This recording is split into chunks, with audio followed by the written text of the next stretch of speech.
ಮೊಹಮ್ಮದ್ ಅಲಿಮುಲ್ಲಾ ಶರೀಫ್, ಶಾಂತಿನಗರ್, ಮೈಸೂರಿಂದ.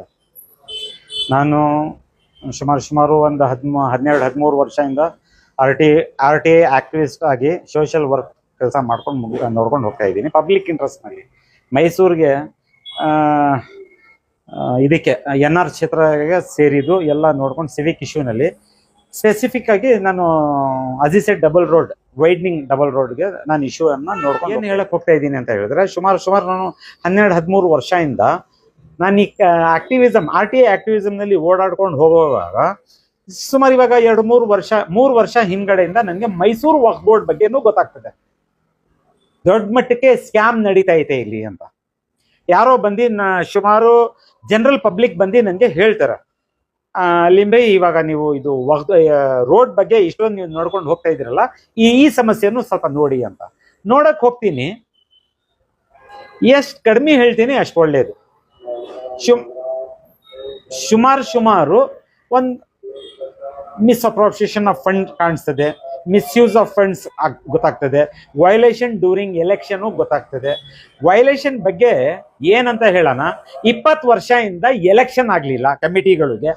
ಈ ಕಮಿಟಿಗಳು ಪ್ರಶ್ನೆ ಮಾತಾಡೋಕೆ ಹೋಗಿದ್ರೆ ಮೈಸೂರು ಸಿಟಿಗೆ ಸಂಬಂಧಪಟ್ಟಿದ್ದು 287 ಕಮಿಟೀಸ್ ಆಗಿದ್ದಾರೆ. ಈ 287 ಕಮಿಟಿಗಳು ಇದೆ ಮೈಸೂರು ಸಿಟಿಗೆ, ಡಿಸ್ಟಿಕ್ಗೆ ಇಲ್ಲ, ಸಿಟಿಗೆ.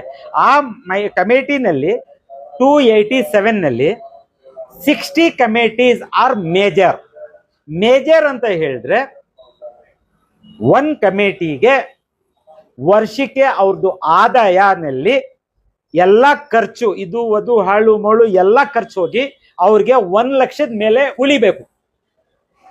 ಆ 1 ಲಕ್ಷ ಮೇಲೆ ಉಳಿಯೋದು ಕಮಿಟಿಗೆ ಮೇಜರ್ ಅಂತ ಹೇಳಿ. ಈ ಇಂಥದ್ದು 60 ಕಮಿಟಿಗಳು ಇದ್ದಾರೆ. ನೋಡಕ್ ಹೋಗ್ತೀನಿ ಮುಂದಕ್ಕೆಲ್ಲ ನೋಡಕ್ ಹೋದ್ರೆ 1 ಲಕ್ಷದ್ದು ಬಿಡ್ಬಿಡಿ, ಫಾರ್ ಎಕ್ಸಾಂಪಲ್ 25-30 ಲಕ್ಷದಿಂದ ಚಾಲು ಆಗ್ತದೆ ಇವ್ರಿಗೆ ಆದಾಯಗಳು ವರ್ಷಕ್ಕೆ. ಈ 25-30 ಅಂತ ಹೋಗಿ 1.5 ಕೋಟಿ ಗಂಟನೂ ಇದೆ. ನೋಡಕ್ ಹೋಗ್ತೀನಿ, ನಮ್ಗೂನು ಆಶ್ಚರ್ಯ ಆಗ್ತದೆ. ಇದು ಏನಪ್ಪ, ಎಲ್ಲಿ ಹೋಗ್ತಾ ಐತೆ, ಏನ್ ಮಾಡ್ತಾವ್ರೆ, ಈ ದುಡ್ಡನ್ನ ಇವ್ರು ಎಕ್ಸ್ಪೆಂಡಿಚರ್ ಮಾಡ್ತಾವ್ರೆ ಅಂತಾನು ನೋಡಕ್ ಹೋದ್ರೆ ಲೆಕ್ಕ ತೋರ್ಸಲ್ಲ ಯಾರೂನು. ಹೆಂಗ್ ಬೇಕು ಹಂಗೆ ಸ್ವಂತಕ್ಕೆ ಎಲ್ಲ ಯೂಸ್ ಮಾಡ್ಕೊಂಡು ಹೋಗ್ತಾವ್ರೆ. ಸ್ವಂತಕ್ಕೆ ಮಾಡ್ಕೊಂಡು ಹೋಗುವಾಗ ತಿರ್ಗಾ ಯಾವಾಗ ನಾನು ನೋಡ್ಕೊಂಡು ಹೋಗ್ತಾ ಇರ್ತೀನಿ, ಆವಾಗ ಗೊತ್ತಾಗ್ತದೆ ನಮ್ಗೂನು, ಮೂಲೆ ದಾಖಲೆನಲ್ಲಿ ಈ ವಕ್ಫ್ ಬೋರ್ಡ್ ಆಸ್ತಿಗಳು ಪ್ರೈವೇಟ್ ಆಸ್ತಿಗಳು. ಇದು ಸರ್ಕಾರದಿಂದ ದಾನ ಆಗಿರೋದು ಆಸ್ತಿ ಇಲ್ಲ. ಇದು ಒಂದು ಆಸ್ತಿ ಸಿಕ್ಕಲ್ಲ ನಿಮ್ಗೆ, ಎಲ್ಲ ಪ್ರೈವೇಟ್ ಆಸ್ತಿಗಳು. ಇದು ಪ್ರೈವೇಟ್ ಅಂದ್ರೆ ನಮ್ ಜನ ದೇವರ ಹೆಸರು ತಗೊಂಡು ಜನಕ್ಕೆ ಇವರೆಲ್ಲರೂ ಒಳ್ಳೇದ್ ಮಾಡ್ಲಿ, ಸಂಪಾದನೆ ಮಾಡ್ಕೊಂಡು ಆ ಸೋರ್ಸ್ ಆಫ್ ಇನ್ಕಮ್ ಇಂದ ಜನ ಪರವಾಗಿ ಮಾಡ್ಲಿ ಅಂತ ದಾನ ಮಾಡಿರೋದು. ಆ ಕಾಲದಲ್ಲಿ ದಾನ ಮಾಡುವ ಟೈಮ್ನಲ್ಲಿ ಒಂದು MOU ಮಾಡಿರ್ತಾರೆ. MOU ಮೀನ್ಸ್ ಇಂಗ್ಲಿಷ್ ನಲ್ಲಿ ಮ್ಯೂಚುವಲ್ ಅಂಡರ್ಸ್ಟ್ಯಾಂಡಿಂಗ್. ಅದು ಆ MOUಗೆ ನಮ್ ವಕ್ಫ್ ಬೋರ್ಡ್ ಪ್ರಕಾರ ವಾಹಿಬ್ ಅಂತ ಹೇಳ್ತಾರೆ. ಈ ವಾಹಿಬ್ ಅನ್ನ ಕೇಳಕ್ ಹೋದ್ರೆ ಯಾರ ಹತ್ರನು ವಾಹಿಬ್ ಇಲ್ಲ, ಇದ್ರೂ ತೋರಿಸ್ತಾ ಇಲ್ಲ. ಮಿಸ್ಯೂಸ್ ಮಾಡಕ್ಕೆ ಇದು ಮೂಲ ದಾಖಲೆ ತೋರ್ಸಂಗೆ ಇದೆಲ್ಲ ನಡೆದಿರೋದು ಇರು. ಅದರ ಜೊತೆನಲ್ಲಿ ಇನ್ನ ಮುಂದಕ್ಕೆ ನೋಡಕ್ ಹೋಗ್ತೀನಿ, ಇದ್ ಬಿಟ್ಟು ಗೌರ್ಮೆಂಟ್ ಗ್ರಾಂಟ್ಸ್ ತಗೊಂಡ್ ಬಂದ್ಬಿಟ್ಟವ್ರೆ. ಇನ್ ಕ್ರೋರ್ಸ್, ಲಕ್ಷ ಇಲ್ಲ, ಇನ್ ಕ್ರೋರ್ಸ್. ಉದಾಹರಣೆ ಹೇಳ್ತೀನಿ. ಎರಡು ವರ್ಷ ಹಿಂದ್ಗಡೆ, 2.5 ವರ್ಷ ಹಿಂದ್ಗಡೆ ನಮ್ ಸಿದ್ದರಾಮಯ್ಯ ಸಾಹೇಬ್ರು ಆಸ್ ಎ ಚೀಫ್ ಮಿನಿಸ್ಟರ್ ಕೂತ್ಕೊಂಡ್ರು ಇವರು. ಆವಾಗ ಇವ್ರು ಏನ್ ಮಾಡಿದ್ರು, 100 ಕೋಟಿ ಏನು ಆ ಬಜೆಟ್ ನಲ್ಲಿ ರಿಲೀಸ್ ಮಾಡಿದ್ರು. ಮಾಡ್ಲಿ, 100 ಇಲ್ಲ ಅಂದ್ರೆ 1000 ಮಾಡ್ಲಿ, ನಮಗೂ ಖುಷಿ ಆಗ್ತದೆ. ಬಟ್ ಹಿಂಗಡೆ ದುಡ್ಡಿನಲ್ಲಿ ಟ್ರೆಷರಿ ಮನಿಗೆ ಯಾವ ರೀತಿಯಿಂದ ಎಕ್ಸ್ಪೆಂಡಿಚರ್ ಆಗೈತೆ, UC ತಗೊಂಡಿದ್ದೀರಾ ನೀವು? ಒಂದು, ಆ ಕಮಿಟೀಸ್ ನಲ್ಲಿ ಆ ಆದಾಯಗಳು ನುಂಗ್ತಾವ್ರೆ. ಎರಡನೇದು, ಸರ್ಕಾರದಿಂದ ಬರೋದು ದುಡ್ಡು ನುಂಗ್ತಾವ್ರೆ. ಆ ದುಡ್ಡು ಬೇರೆ ಲೆಕ್ಕಾಚಾರ ಇದೆ ತಗೊಳ್ಳೋದು ನೀವು. ಈ ದುಡ್ಡು ಸರ್ಕಾರದಿಂದ ಬರೋ ದುಡ್ಡು. ಇವಾಗ ಮೇನ್ ಕ್ವಶನ್ ನಮ್ದು ಇಷ್ಟ ಹೇಳ್ಬಿಟ್ಟಿದ್ದೀನಿ. ಇವಾಗ ಮೇನ್ ಕ್ವಶನ್, ಸರ್ಕಾರದಿಂದ ಬಂದಿರೋ ದುಡ್ಡು ಈ ನಡುವೆ ಗಂಟ, ಈ ಟೈಮ್ ಗಂಟ UCಗಳು ಈಸ್ಕೊಳ್ಳೋರು ಯಾರು? ಇವಾಗ ನಮ್ಮ ಅಧ್ಯಕ್ಷರು 1 ತಿಂಗಳ ಹಿಂದ್ಗಡೆ ಚೇರ್ಮನ್ ಸಾಹೇಬ್ರು ಆಗವ್ರೆ, ಅಜೀಜುಲ್ಲಾ ಅಜ್ಜು, ವಕ್ಫ್ ಬೋರ್ಡ್ ಚೇರ್ಮನ್ಗೆ. ನಾವು ಅದೇ ಕೇಳ್ಕೊಳ್ತಾ ಇರೋದು. ನೀವು ಚೇರ್ಮನ್ ಆಗಿದ್ದೀವಿ, ಬಹಳ ಖುಷಿ. ನೀವು ಏನೇನೋ ಓಡಾಡ್ತಾ ಇದ್ದೀವಿ, ಬಹಳ ಖುಷಿ. ನಾವು ಚೇಂಜಸ್ಗೆ ಬಂದಿದ್ದೀವಿ ಅಂತ ಹೇಳ್ತಾ ಇದ್ದೀರಿ, ಬಹಳ ಖುಷಿ. ಬಟ್ ಚೇಂಜಸ್ ಹೆಂಗಾಗೋದು? ಪ್ರಾಬ್ಲಮ್ ಅಲ್ಲಿರೋದು.